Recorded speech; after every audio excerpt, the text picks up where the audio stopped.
One of the pillars of our work at the Aspen Strategy Group and Aspen Security Forum is our Rising Leaders program.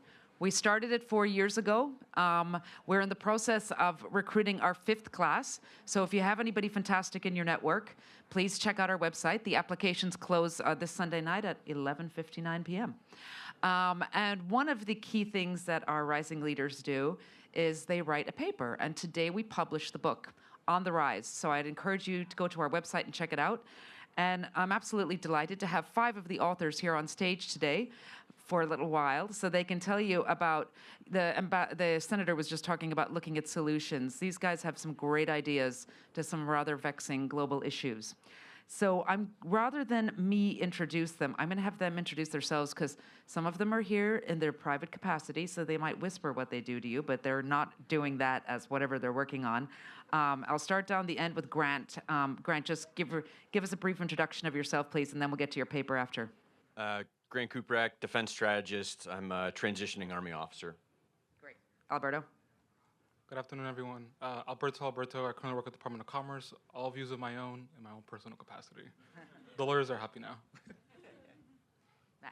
I'm Matt Howler. I work as an engineer in data storage technologies, and I work a lot with universities doing research collaborations both in the US and around the globe. I'm Tina Huang. I've been working what I call the soft skills of AI for the past 6 years, so AI policy, national security, responsible AI governance, and so forth. I'm Rahaf Safi. I have largely been working in the humanitarian sector with non-governmental organizations. Started off as an aid worker based in the Middle East and slowly transitioned to other roles. Terrific, thanks.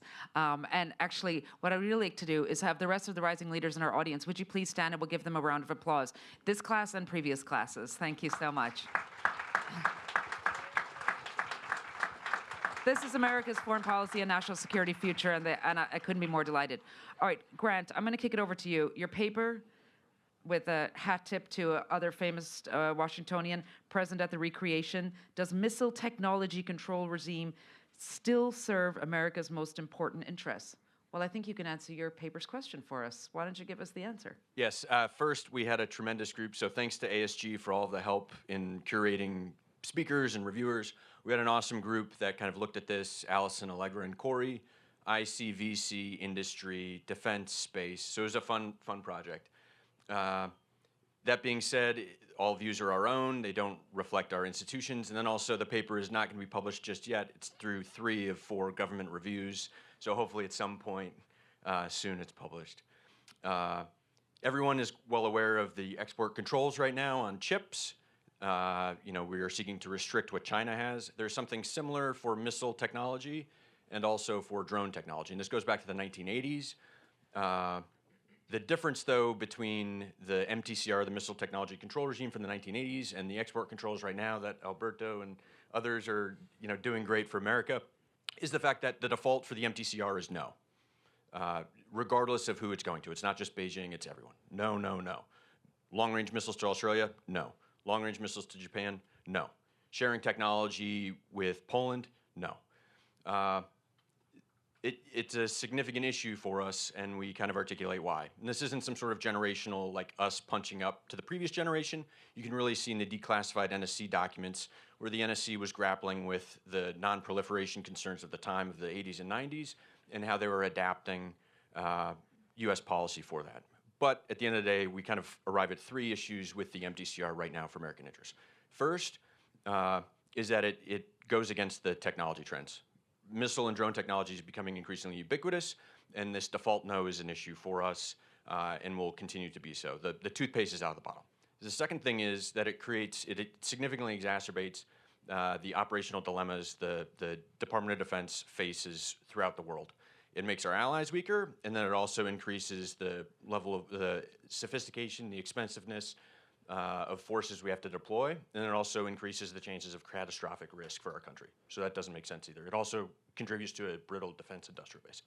The last thing is, despite the numerous pronouncements about the role of allies and partners and how it's our competitive advantage and enduring advantage and all that, this actually doesn't allow us to unlock the allies we have. When the default is no with all of our closest allies and we can't share technology, it hamstrings our ability for this long-term competition that we have with the PRC in this century.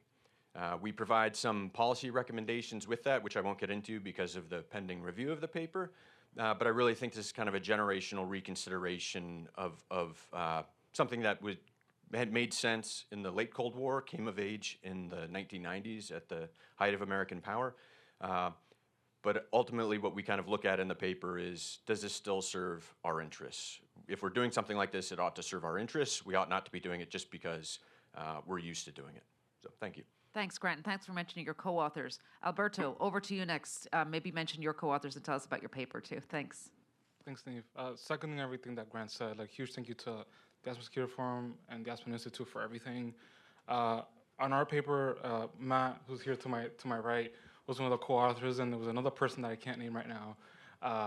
But it was an amazing experience to like co-write this paper with you all and really just kind of think through these like really tough issues that we discussed in our paper. So in a nutshell, like what we essentially looked at was how can federal government agencies that focus on national security issues and investing in critical technologies to address those issues, what can they do to be more efficient and just like really meet the needs that we have to do at a rapid fire pace? So just like to do like a little bit of a level setting. So to set things up, one, there's the geopolitical dynamics, right? We have recent U.S. support and preparation for wars across Europe, Middle East, and Asia. And not only preparation, but like really there's like now a huge focus on the technologies that are needed in order to meet the needs to be able to compete effectively. Two is the pace. Public sector, private sector, civil society, whoever you talk to, like everyone knows and everyone agrees that whatever it is that we're doing, we need to do a lot quicker. And then three is culture within these organizations. Different departments across the federal government, they have their own missions. And their missions dictate their culture and how they do things, and that really goes from top to bottom, and it dictates just like how they implement their programs and how they think about what's important and how to use federal tax dollars. That said, something that like really resonated with us in the Security Forum in Aspen was something that DIU's Doug Beck said, which he said, it's not policy, if it's anything, most often it's culture, and they're working really hard to put wins on the board to change the culture. But we wanted to take things a step further by saying, beyond wins, what else can happen? Or what else can we do? And that solution was like the mindset. We think that agencies, for their portion of the work that is invest in critical technologies, our recommendation is that they should look at the venture capital mindset, which is take a portfolio approach to the work that you do, and not only that, like when you take a portfolio approach, like you're making bets across the board, and you're making sure that the wins like outlast and are bigger than your losses. When you do that, you give opportunity to different companies, different technologies, and you have a higher success rate, and you're not so bogged down to individual investments. The other thing I would say is that there's examples of this. We have NASA's Starliner program, which for those of you that don't know, is NASA's program to like shuttle people and items from here to in the international space places. I'm not the technical guy here. That's one, and then two, you also have DOE's Loan Program Office. For NASA, from 2010, they initially started with about $50 million for five different companies. 2011, that increased almost fivefold to about 270, and it was four companies. And then 2014, Boeing, SpaceX, billions of dollars. While they have their own issues and things to work out, it's a representation of the fact that you need to take bold bets to meet these needs.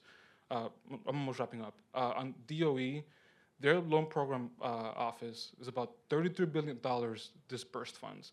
Of that, it's about 3.1% of that disbursed funds are actual losses.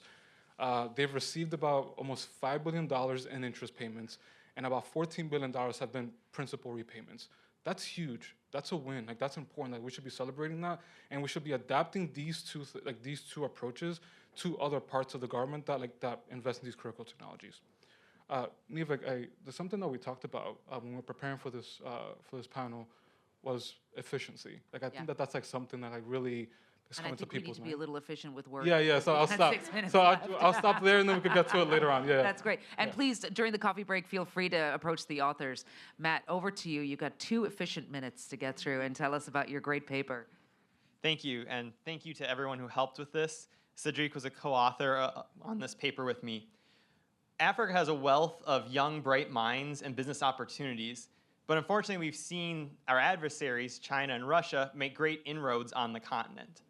And so what we tried to look at in this paper was, are there alternative diplomatic means we can use to help build soft power on the continent and help gain some influence with the people and the governments there?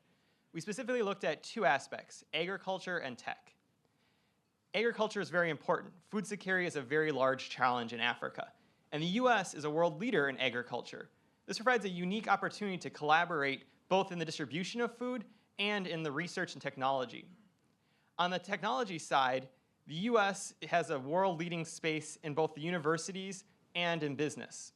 As part of this paper, we did a poll of some professors and graduate students in Africa, asking them what the top universities and tech companies were.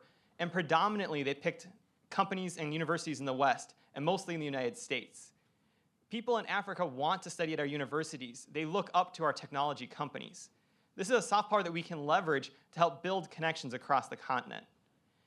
Some of our recommendations included giving opportunities and expediting passports for people in Africa to study in the US and work at US companies. Additionally, we proposed creating research centers on the continent jointly supported by their governments and the US to help research some of these technologies, especially around climate and other things that are affecting people on the continent. I think these sort of proposals are win-win-wins. The people on the African continent win, the governments win, and the American people win. As we look at the new administration bringing in more America First policies as they view foreign policy, we'll see that agriculture affects people in rural communities and they'll benefit from these policies, as well as the tech sector in the United States seeing these new business opportunities which are very rich and have a great opportunity going forward. So if we can build these collaborative relationships between private sector, governments, and the people in Africa, we could see a lot of positive movement in the diplomacy side as well. Thanks so much, Matt, and thanks for being efficient. Tina, over to you on AI. Thank you. Yes. Thank you. I just want to first give a shout out to my two awesome co-authors, Eliza Mace over here, and I think Rachel Brooks is there in the back. So AI is evolving. That's not breaking news, but it is challenging all of us to keep up with all the capabilities. And for policy leaders, staying afloat of the latest AI advancements is even more pressing in consideration of the great power competition we're in right now. So we're all aware of ChatGPT, but how does it measure up to our Russian, Chinese, or European counterparts? And so to better understand where the US stands in the world when it comes to AI innovation and to ensure that we are innovating responsibly, our leaders need to be equipped with the knowledge to be asking the right questions so they can make informed decisions. So that's why my co-authors and I proposed creating an AI model card for policy audiences. So this would essentially be a concise document that provides details about an AI model in plain language. Now, the idea of an AI model card was first introduced in 2018 by a group of Google researchers, and it was to increase transparency throughout the AI lifecycle. So as an AI model moved within internal teams within a company, a model card would accompany that model so that each team could see where that model was, what concerns or limitations that that model has, so that they can work on it appropriately. Now, while this has been really valuable for technical communities, it doesn't meet the specific needs for policy leaders yet, because they not only need to understand the technical capabilities of these new systems, but also the societal and national security implications. And so we put forth in our policy model card that you have to have the basics, understand the purpose of a model, what's its intended use case, why was it created, its capabilities and limitations, so what can it do, and probably more importantly, what can it not do? But then we also offer some policy angles to include. So the first is looking at international counterparts, like I mentioned before. Is there a way that we can meaningfully evaluate whether this US model is 6 months ahead or 3 months behind an international counterpart? Are there any cultural factors of different countries that might be boosting or inhibiting AI progress? The second policy component is AI's impact on society. So this is thinking about the second, third, fourth order effects of how introducing an AI model in one sector could bleed into another sector. So overall, this policy model card is just one tool to connect AI innovation with governance, and the need for DC and Silicon Valley to be communicating is ever more important today. And when I say communication, I mean effective communication. So we cannot be communicating in hopes that our audience is understanding what we're saying. We have to communicate so that there is no room for misinterpretation or miscommunication. And AI policy cards are a step in that direction to enable our leaders to ensure that we remain a leader in AI. Great, thanks, Tina. And now, lastly, over to Rahaf. And we think Deputy Secretary General Mohammed's team might be in the room, and your paper is relevant to that. So you've got 2 minutes. Thank you. Great, thank you. And just an acknowledgement to one of my co-authors, Amanda, as well, who's here, and another one who, unnamed as well, but was very invaluable in contributing to the paper. So to situate the topic, we looked at advancing U.S. statesmanship in the multilateral arena. So specifically, we looked at the United Nations and countering the competition with the PRC.